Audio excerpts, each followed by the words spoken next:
greetings to Gaga. Welcome back. Thank you. Look fantastic. You look lovely. I love the look. You pulled up in that vintage Cadillac. Yes. And you were old world glamour. Thank you. I can't believe was in an Eldorado. I never would have dreamed. The first question we've all been wondering, how are you feeling with the hip? I was reading, it was actually quite serious. I didn't know you actually broke your hip. We didn't know, actually. I had no idea I broke my hip until I think it was the third MRI that I had, because we had to do quite a few tests to really figure out what was wrong, but I'm okay now, and I really worked on my rehab very diligently, and I thought nothing but my fans every minute since that tour ended. Tell us about that, working on the rehab, because that must have been very arduous. It was intense, and especially because I'm such an active person and I love performing so much.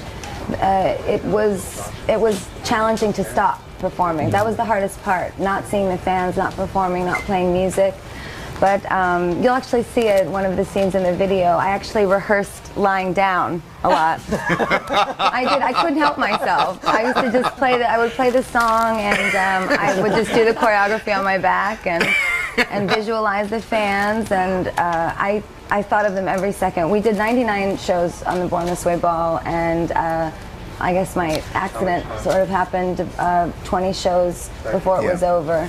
So it had to be incredibly painful. They have not taken one moment not to think of you. They are pressed up against the glass all around Times Square, it's awesome. And they're very glad to have you back, as are we. Now, when I look at this, and I look at the new look, and we see the image on Applause. So tell me what's behind the whole creation of the look here. Well, when we were on set, we did a lot of different looks in this video. So you're going to see that soon, but they're each very representative of different parts of me, as well as my obsession with transforming, and transforming as magic. So this particular image, we put this sort of clown makeup on my face as an ode to the jester who lives for your applause. And as I was performing on the set, I started to feel really emotional and sad because I hadn't seen my fans for a long time, and it's very different performing for a camera than performing for 50,000 people. It feels different, and I truly miss them. So I took my hands and I smudged the makeup down my face like tears, and I began to cry while I was singing I Live for the Applause. And what I mean is not that I live for attention, but I live for making you happy.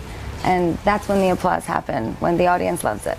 And we even talked a little bit about the chair and the audience, because for you, this chair represents communicating to your fans in the way that you have. Yes, it absolutely does. And with Artpop, I really wanted to create a musical and visual language that shows that my fans and we talk in images all the time on the internet, not just to one another, but through pictures and through videos and through art. On littlemonsters.com, which is a social media site that we built dedicated to Little Monsters, I talk to them constantly, and this chair is really indicative of what I want to say with this campaign. I'm not just a musician, I'm also a creative mind. How did being forced not to perform for some time, how did that change your creative process?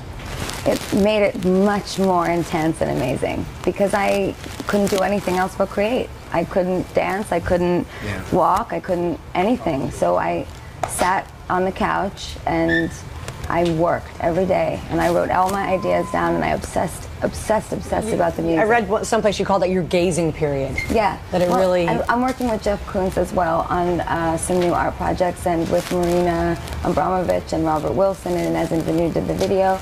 And Jeff, when he talks about art, I literally just, I sit there like this and fan myself. I mean, wow, he's so incredible. But the gazing ball is something that he's used in his work and in his previous, most recent exhibition at the Gagosian.